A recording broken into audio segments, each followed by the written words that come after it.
Hello friends, ഞാനിന്ന് ഒരു സാമ്പാറാണ് വെച്ചേക്കുന്നത് കേട്ടോ. കുഞ്ഞുള്ളി വെച്ചൊരു കുഞ്ഞു സാമ്പാറാണ് ഞാൻ വെച്ചേക്കുന്നത്. അപ്പോൾ അതിന് വേണ്ടിയിട്ട് ഞാൻ പരിപ്പ് എടുത്തിട്ടുണ്ട്. പരിപ്പ് കുതിർത്തി എടുത്തതാണ് കേട്ടോ. ഒരു കപ്പ്, ചെറിയൊരു കപ്പിന് ഒരു കപ്പ് പരിപ്പ് എടുത്തിട്ടുണ്ട്. ഒരു 10-15 ചെറിയ കുഞ്ഞുള്ളിയില്ലേ അതെടുത്തിട്ടുണ്ട്. ഒരു തക്കാളി എടുത്തിട്ടുണ്ട്. മുരിങ്ങാക്കായ്, ചെറിയ മുരിങ്ങാക്കായ് എടുത്ത് 2-3 പച്ചമുളകും കൂടി എടുത്തിട്ടുണ്ട് കേട്ടോ. അപ്പോൾ ഇതെല്ലാം കൂടി ഇട്ടാണ് ഞാൻ വേവിക്കുന്നത്. പിന്നെ ഒരു ഇച്ചിരി മഞ്ഞൾപ്പൊടി ഇട്ടു, പിന്നെ ഇച്ചിരി ഉപ്പും കൂടി ഇട്ട്, ഇച്ചിരി മല്ലിപ്പൊടിയും 1 ടീസ്പൂൺ, പിന്നെ 1 സ്പൂണ് മുളക് പൊടിയും കൂടി ഇട്ട് ആവശ്യത്തിന് വെള്ളം ഒഴിച്ചിട്ട് കുക്കറിൽ വേവിച്ചെടുക്കാം. ഒറ്റ വിസിൽ മതി കേട്ടോ. കാരണം പരിപ്പ് കുതിർത്തിയ കൊണ്ട് പെട്ടെന്ന് വെന്ത് കിട്ടും. അപ്പോൾ ഇതെല്ലാം കൂടി വേവിച്ചെടുക്കാം. 2 വിസിലൊന്നും വേണ്ട, ഒറ്റ വിസിലിൽ വെന്ത് കിട്ടും. വിസിലൊക്കെ പോയി കഴിഞ്ഞൊന്ന് നോക്കിയപ്പം ശരിക്കും വെന്തിട്ടുണ്ട് കേട്ടോ. ഒന്ന് കലങ്ങി പോയിട്ടൊന്നുമില്ല. പിന്നെ ആ മുരിങ്ങക്കായ കക്കായതുകൊണ്ട് ഒന്ന് പൊട്ടിപ്പോയെന്നേ ഉള്ളൂ. ഉള്ളി എല്ലാം നല്ല പാകത്തിന് വെന്തിട്ടിട്ടുണ്ട്. മുരിങ്ങക്കായ നാടൻ മുരിങ്ങക്കായ ഉണ്ടായത് കേട്ടോ.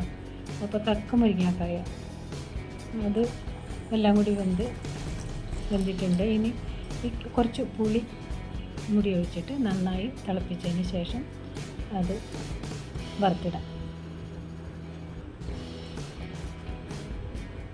വെളിച്ചെണ്ണയിലാണ് ഞാൻ വറുത്തിടുന്നത് കേട്ടോ. വെളിച്ചെണ്ണയിൽ കടുകും മുളകും ഒക്കെ ഇട്ട് കറിവേപ്പിലയൊക്കെ ഇട്ട് മൂത്തതിന് ശേഷം ഈ 2-3 ഉള്ളിയും കൂടി ഞാൻ ഇതിനകത്ത് അരിഞ്ഞ് ചേർക്കണ്ട കേട്ടോ. 1 ടീസ്പൂൺ കടുക് ഇട്ടിട്ട് മറ്റേ കൊല്ലമുളകില്ലേ അതും കൂടി പൊട്ടിച്ചിട്ട് പിന്നെ കറിവേപ്പിലയും കൂട്ടിയിട്ട് ഈ കുഞ്ഞുള്ളി അരിഞ്ഞതും കൂടി ഇട്ട് മൂപ്പിച്ചെടുക്കും. മൂപ്പിച്ചെന്നാൽ അധികം മൂത്ത് പോകണ്ട കേട്ടോ. ഈ ഉള്ളി മൂപ്പിക്കുമ്പോൾ ഒരു പ്രത്യേക സ്വാദുണ്ടാവും. കറിവേപ്പിലയും കൂടി ഇട്ട് നന്നായിട്ട് ഇളക്കി മൂപ്പിച്ചെടുക്കാം. അധികം മൂത്ത് വേണ്ട കേട്ടോ. എന്നിട്ട് ഇതിനകത്തേക്ക് നല്ലോണം ഒന്ന് വഴന്നതിന് ശേഷം ഫ്ലെയിം ഓഫാക്കിയിട്ട് ഇതിനകത്തേക്ക് സാമ്പാർ പൊടി ഞാനിപ്പോഴാണ് ചേർക്കുന്നത് കേട്ടോ. ഒരു 3 ടീസ്പൂൺ സാമ്പാർ പൊടി ഇതിനകത്ത് ചേർക്കുന്നുണ്ട്. അതൊന്ന് വെളിച്ചെണ്ണയിലൊന്ന് മരിഞ്ഞ് കഴിഞ്ഞാൽ നല്ല ഒന്ന് വാഴ്ത്തിയിട്ട് നല്ല ടേസ്റ്റ് ആയിരിക്കും. ഒരു 3 ഞാൻ ബ്രാഹ്മിൺസിൻ്റെ സാമ്പാർ പൊടി കേട്ടോ ഉപയോഗിക്കുന്നത്, നല്ലതാണ്. അതും കൂടി ഇട്ട് നന്നായിട്ട് ഇളക്കിയതിന് ശേഷം ഫ്ലെയിം ഓഫാക്കിയൊക്കെ വേണം, അല്ലെങ്കിൽ പൊടി കരിഞ്ഞു പോകും. എന്നിട്ട് സാമ്പാറിലേക്ക് ഒഴിക്കാം. ഇത്രയേ ഉള്ളൂ.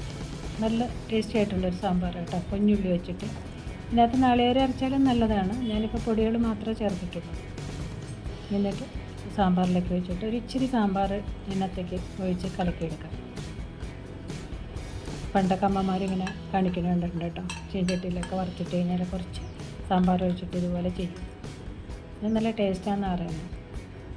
അപ്പം നല്ല ടേസ്റ്റി ആയിട്ടുള്ളൊരു സാമ്പാർ ഇവിടെ ഞാൻ കുറച്ച് വെച്ചുള്ളൂ കേട്ടോ. കാരണം രാവിലെ ഇഡ്ഡലിയാണ്. അപ്പോൾ ഇഡ്ഡലിക്ക് പറ്റിയൊരു സാമ്പാറൊന്നും ഉള്ളതിൽ വെച്ചതാണ്. പിന്നെ കുറച്ച് വേണമെങ്കിൽ മല്ലിയില ഇട്ടാൽ മതി. ഇവിടെ മല്ലിയില ഇടുന്ന എല്ലാവർക്കും ഇഷ്ടമാണ്. അപ്പോൾ കുറച്ച് മല്ലിയില കൂടി ഇട്ടിട്ട് ഒരു പാത്രത്തിലേക്ക് നമുക്ക് വാങ്ങി വയ്ക്കാം കേട്ടോ.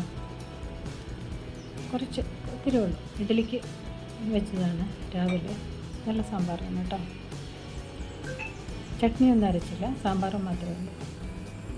അപ്പോൾ ഇഡ്ഡലിക്ക് കൂട്ടി കഴിക്കാൻ പറ്റിയൊരു കുഞ്ഞുള്ളി വെച്ചിട്ടുള്ളൊരു കുഞ്ഞു സാമ്പാർ. ഇഷ്ടമായെങ്കിൽ ലൈക്ക് കമൻറ്റൊക്കെ ചെയ്തോളൂ കേട്ടോ. ഞാൻ കുറച്ച് ദിവസമായി കുക്കിംഗ് വീഡിയോ ഇട്ടിട്ട്. അപ്പോൾ അടുത്തൊരു വീഡിയോ ആയിട്ട് വരാം. Okay, thank you.